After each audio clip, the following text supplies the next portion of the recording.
오늘은 토요타의 크라운 차량을 좀 더 자세히 살펴보려고 제가 차를 가지고 주차장으로 왔습니다. 야간 촬영이라서 이게 잘 안 나올 것 같은데 또 최대한 그 불빛이 많은 곳에 와서 제가 촬영을 시작했습니다. 제가 지난 영상에서 렉서스 ES300H와 토요타의 크라운 차량을 비교하는 영상을 올렸었는데요. 그 영상에서 두 차량 중에 지금 하나를 선택하라고 한다면 저는 크라운을 선택할 것 같다라고 이렇게 말씀을 드린 적이 있습니다. 그랬더니 밑에 댓글에 렉서스의 소재의 고급감 때문에 렉서스를 선택했다 이렇게 답변을 달아주신 분도 있었고, 왜 크라운이 더 나은지에 대해서 설명을 좀 해볼까 합니다. 일단 인정은 해야 되겠죠. 크라운이 ES300H보다 내장재의 고급감이 떨어지는 건 사실입니다. 그런데 시각적으로 그렇게 크게 차이가 나지는 않아요. 예, 그래서 그런 부분들을 좀 살펴보고요. 그 다음에 뭐가 더 나은지, 실제로 제가 이 차량을 한 1년 가까이 탔는데 어떤 점이 더 편리한지를 더 부각을 해볼까 합니다. 오늘은 지난 영상에서도 말씀을 드린 적이 있는데, 차량 외관에서 가장 큰 차이점은 이 휠 부분입니다. 휠이 21인치가 들어갑니다. 현재 승용차 중에서 21인치가 들어가는 차량이 없는 것 같거든요. 제가 정확하게 잘 몰라서 뭔가 단언하기가 좀 그런데, 일단 21인치보다 더 큰 승용차를 본 적이 없는 것 같아요. 21인치가 들어가는 차량도 본 적이 없는 것 같고요. 여기 보면 미쉐린 타이어가 들어가 있고요. 그 다음에 사이즈는 둘둘5에 45에 21인치입니다. 공식 서비스 센터에 갔더니 타이어 구하는 데는 문제가 없다고 하더라고요. 그리고 딜러분께서도 이 둘둘5 사이즈가 아니라 235 사이즈로 가면 더 타이어 종류가 많다고 하더라고요. 그래서 타이어는 그렇게 크게 문제가 될 거는 아닌 것 같습니다. 21인치 휠이 주는 외관의 웅장함이 있습니다. 그래서 멀리서 보면 거의 휠이 절반을 차지하는 이런 모습인데, 그래서 이 디자인이 저는 예뻐요. 어쨌든 디자인은 개인의 호불호가 강한 부분이다 보니까 저는 렉서스보다 크라운이 더 예쁜 것 같아요. 이제 크로스오버 타입이다 보니까 세단의 이 모양의 이 높이가 조금 높아진 타입이죠. 세단의 모양을 했지만 이 높이는 SUV 형태를 가져간 크로스오버 형태의 차량입니다. 그런데 요 밑에 이 부분 때문에 여기는 높은데 이 안에 내려온 부분이 있어서 그렇게, 그래서 21인치 타이어 휠이 들어가는 게 가장 큰 특징입니다. 다음으로 ES300H보다 더 우세한 점 찾아보면 전면에서는 없네요. 그리고 없네요. 후면에서 더 우세한 점 찾았습니다. 일단 여기 뒤 카메라에 워셔액이 있어요. 그래서 워셔액을 작동을 하면 작동 스위치가 따로 있습니다. 이 워셔액을 밑으로 내리면 카메라로 워셔액이 뿌려집니다. ES300H에는 이 기능이 없어요. 또 하나 더 있죠. 전자식 사륜이 이 차량에는 들어가 있습니다. ES300은 전륜 구동이고 사륜이 아니죠. 그래서 이 차량이 사륜이기 때문에 오르막길에서 정차를 했다가 지그시 출발을 하면 이 구동 배분 그래픽에 뒷바퀴에 이렇게 힘이 쏠리면서 돌아가는 그래픽을 보여줍니다.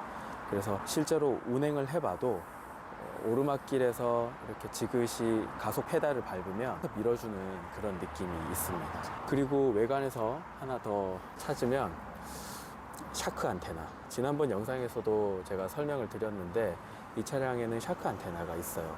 오히려 안테나가 없는 게 더 멋스러운 건지는 모르겠는데 저는 또 이게 있으니까 더 멋있어 보입니다. 이건 한 3모 정도 되겠네요. 열리지 않는 썬루프입니다. 파노라마 썬루프라고 해야 되나요? 이거를 열리지는 않으니까 썬루프는 아닌데 이 부분이 유리로 다 처리가 돼 있어서 안에서 보면 여기 오픈 버튼이 있는데 오픈 버튼을 누르면 네, 끝까지 열립니다.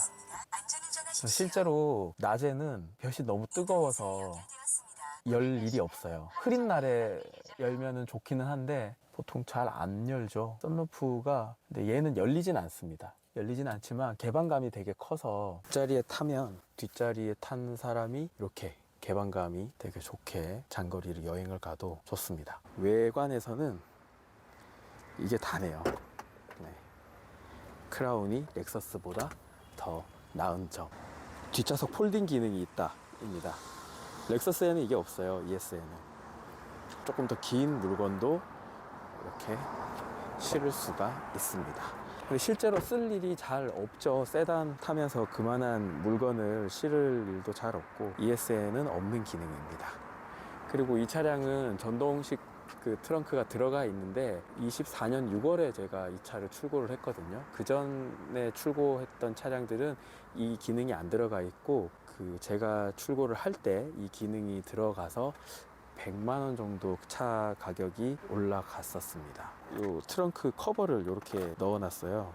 그리고 이 차 되게 특이한 점이 어두워서 잘 안 보이는데 제가 라이트를 한번 켜보겠습니다. 네, 좀 낮네요. 여기 보시면 이쪽 트렁크는 일자로 이렇게 돼 있고 이쪽 편은 이렇게 들어오면서 이렇게 돼 있죠. 그래서 전체적으로 트렁크 모양이 좀 비대칭입니다. 이쪽은 길게, 이쪽은 평평하게.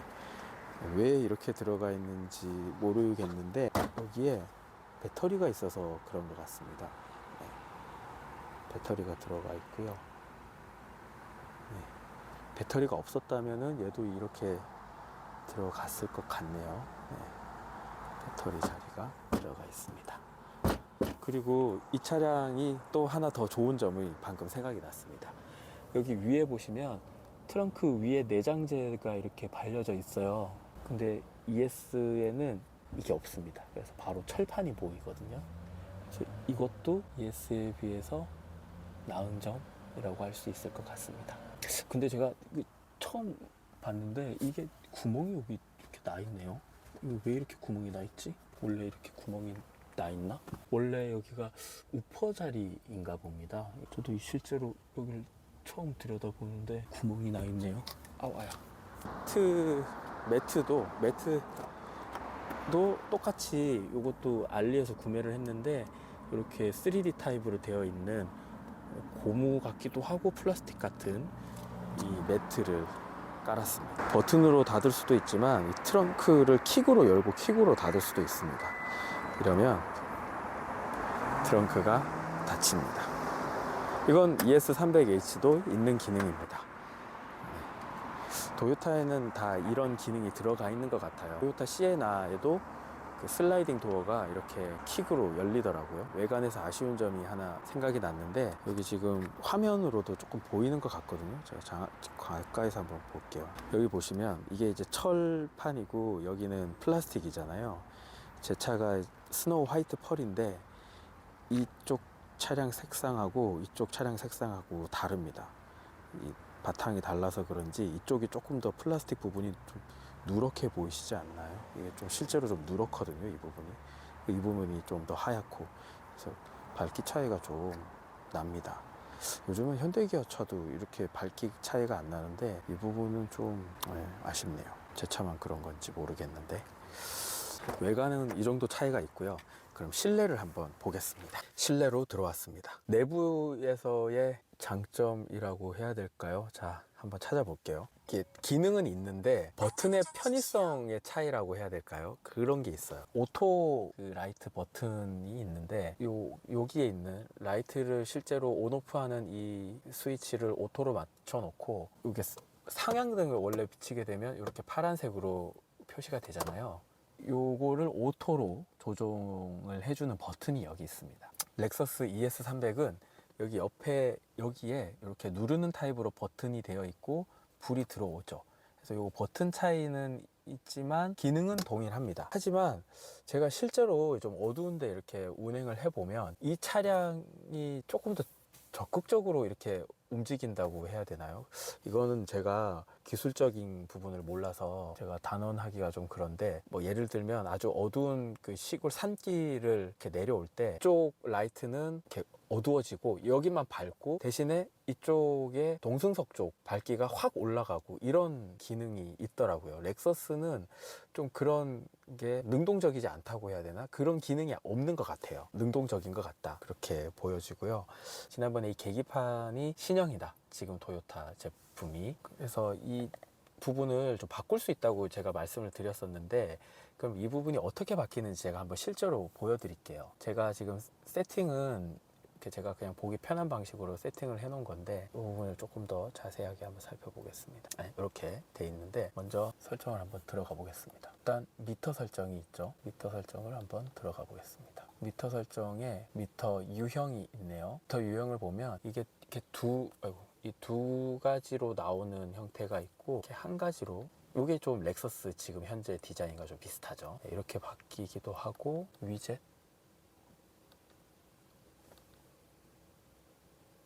위젯을 이렇게 또 띄울 수도 있네요. 이거 제가 이 디자인을 별로 안 좋아해서 이걸 설정을 안 해봤는데, 이런 기능이 있네요.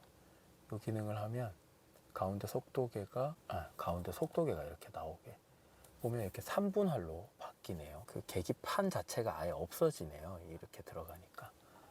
네, 원래대로 가져놓고 다시 설명을 드릴게요. 다시 미터 설정에 들어가서 미터 스타일을 바꿀 수가 있는데, 이거는 이렇게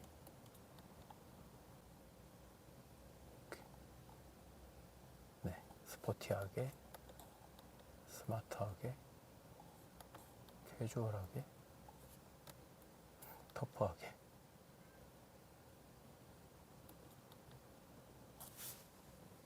네, 이렇게 바뀌어지네요. 일단은 저는 이렇게 바꿔 놓겠습니다. 그리고 다이얼 유형도 바꿀 수가 있는데, 지금 제가 하이브리드 시스템 인디케이터로 설정을 해놨잖아요.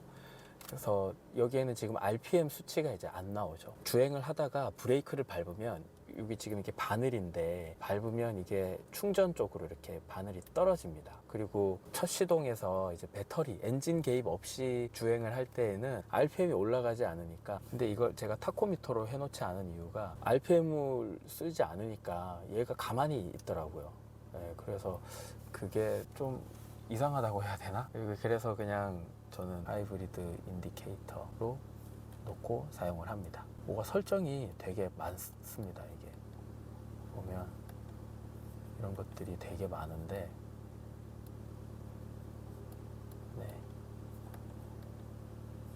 되게 많아요. 일단 렉서스 ES300은 이 기능이 없다는 거, 얘는 있다는 거, 그리고 이게 세 가지 형태로 바꿀 수 있는데, 제가 요거도 한번 보여드릴게요.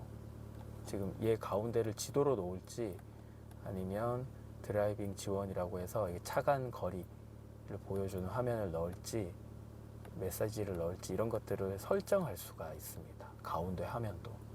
네. 그리고 이 왼쪽 화면도 지금 저는 이제 사륜 구동계를 보여주는 그래픽으로 했는데, 이걸 타이어 공기압으로 할지, 이렇게 트립으로 할지 선택을 할 수가 있어요. 네, 이렇게 다양하게 선택을 할 수가 있거든요. 여기 표시 이게 보이시나요? 이게 토요타 세이프티 센서인가? 그래서 TSS라고 하는데, 지금 앞에 차량이 만약에 가까이 있으면 얘가 자동으로 브레이크를 밟습니다. 지금 브레이크를 밟게 되면 이렇게 빨간 불이 들어오는 게 보이실 거예요. 네, 이 브레이크 등이 들어왔다라는 표시를 화면에 나타내는 건데, ES300H에는 이게 기능이 없겠죠. 네. 지금 신형도 아마 없을 겁니다. 이 화면 자체는 구형이랑 똑같기 때문에.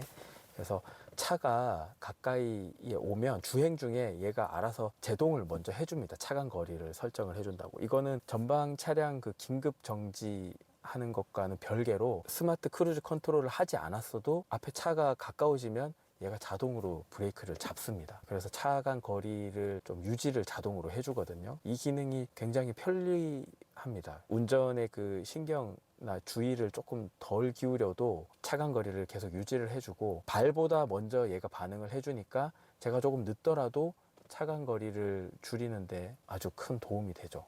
제동하는데 많은 도움이 됩니다. 그래서 이 부분이 렉서스에는 없는 기능이라서 아주 좋은 장점인 것 같습니다. 이 버튼인데요, 이게 열선 버튼인지 제가 지금 모르겠는데, 이게 지금 물리 버튼으로 따로 밖에 나와 있으니까 얘를 누르면 이제 앞에 앞유리에 어떤 성해제거나 열선을 이제 열선을 이렇게 작동을 시킬 수 있는 거죠. 근데 렉서스는 이 화면 안으로 들어가서 작동을 시켜야 됩니다. 저 버튼이 물리 버튼으로 나와 있지 않아서 화면 안에 들어가서 작동을 시켜야 돼요. 이런 부분에서도 조금 더 이렇게 정렬이 되어 있어서 더 사용하기가 편한데, 여기 보시면은 그 양쪽 온도를 조절해주는 싱크 버튼인데, 이렇게 차이를 뒀다가 싱크 버튼을 누르면 이렇게 온도 차이를 맞출 수 있잖아요. 근데 이 기능이 물리 버튼으로 존재하지 않습니다. ES는 여기 들어가서 에어컨 쪽에서 싱크를 눌러줘야 되고요. 그리고 에어컨 온오프 버튼도 따로 없어요. ES는 이게 없어서 여기서 에어컨 버튼 들어가서 거기서 터치로 이제 꺼줘야 되거든요.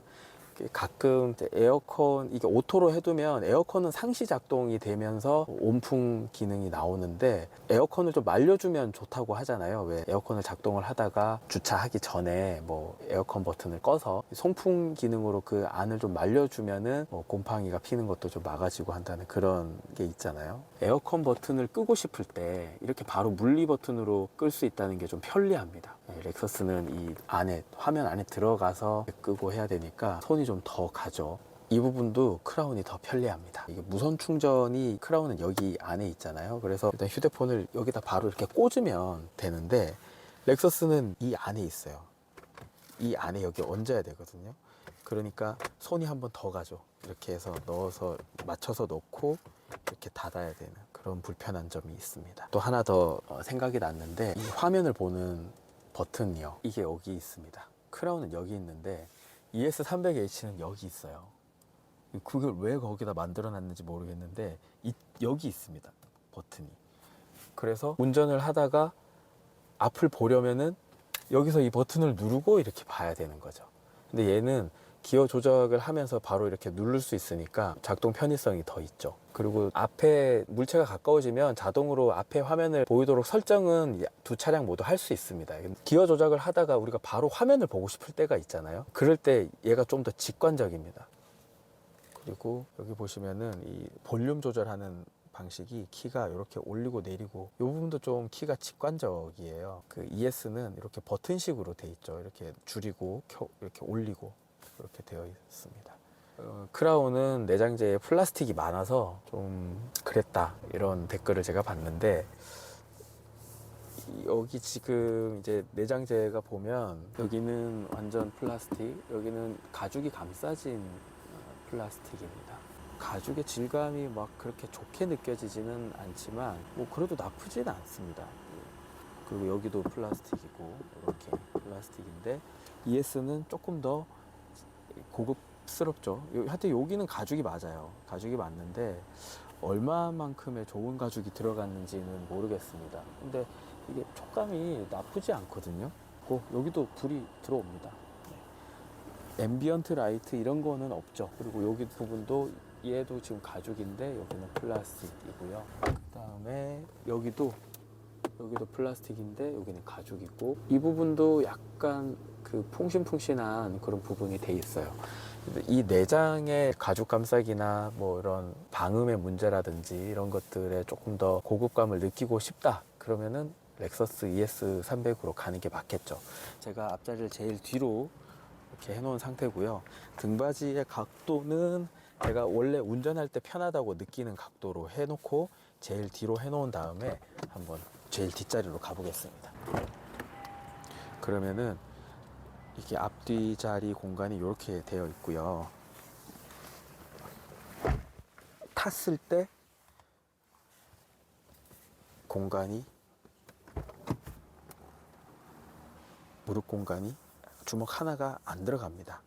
손바닥 하나 정도 이렇게 들어가는데, 뭐 이렇게 해서 가도 불편함이 없을 정도거든요. 그래서 뒷자리는 정말 편합니다. 그리고 등받이 각도는 ES300이랑 각도는 비슷할 것 같은데 엉덩이 부분이 밑으로 더 빠져 있어요, 이 크라운 차량이. 그래서 앉으면 조금 더 편합니다. 등받이 각도가 더 편하게 느껴져요. 그래서 저도 개인적으로는 뒷좌석은 크라운 차량이 더 편하다고 느끼는데 타보셔야 할 것 같습니다. 타보시고 편한 차량을 선택하시는 게 맞을 것 같아요. 그리고 여기 뒤에 C타입 충전기가 있고요. 일본 현지에서 판매되는 차량은 이 크라운 차량도 뒷좌석 리클라이너가 되는데 얘는 뭐 아무것도 안 들어가 있죠. 네. 아무래도 가격대를 렉서스 ES300H보다 밑에로 맞춰야 되니까 이 옵션들을 빼고 가격을 맞춘 게 아닌가 싶습니다. 조심스럽게 예상을 해보자면 신형 ES300이 나오게 되면 그 가격이 한 8천만 원 선에 걸릴 것 같고, 그러면 지금 판매하고 있는 이 크라운 차량의 그 옵션들을 조금 더 넣어주지 않을까, 아니면 크라운의 세단 버전이 들어오지 않을까, 제가 그렇게 좀 예상을 해보고 있습니다. 앞에 좌석에도 편하게 자리를 좀 맞춰 놓고 뒷좌석 공간이 어떻게 되는지 한번 보려고 하는데요. 제가 지금 앞좌석 다리를 이렇게 쭉 펼 수 있는 정도, 근데 여기서 조금 당기고요. 네, 이 정도 간격을 두고 뒷좌석을 한번 가보도록 하겠습니다. 그러면 공간이 이 정도 나오는데요. 주먹 하나, 한 둘 정도 이렇게 들어갈 자리가 나옵니다. 뭐 패밀리카로 타기에도 전혀 손색이 없는 크기라고 보면 될 것 같습니다. 그런데 쿠페 타입이기도 하고, 그래서 여기 보면 천장 모양이 이렇게 턱이 져 있습니다. 저는 키가 173 정도 되니까 이 턱이 나 있는 쪽으로 이쪽으로 머리가 들어가서 크게 답답함을 느끼지는 않는데, 저보다 키가 크다고 하면 이제 머리가 이렇게 올라오겠죠. 그러면 이 턱 부분이 좀 이렇게 눈에 시야에 들어오면 좀 거슬릴 수도 있을 것 같긴 합니다. 집에 좀 키가 크신 분들이 이 차를 이용한다 그러면 이 부분은 좀 단점이 될 것 같네요. 오늘은 크라운의 장점을 위주로 영상을 한번 만들어 봤습니다. 지금 ES300H가 다른 가족이 들고 가서 비교를 하면서 영상을 좀 찍을 수가 없게 됐는데, 다음번에는 다시 그 기능을 놓고 비교를 해보는 영상을 한번 촬영해 보도록 하겠습니다. 저는 크라운이 더 좋네요. 네, 감사합니다.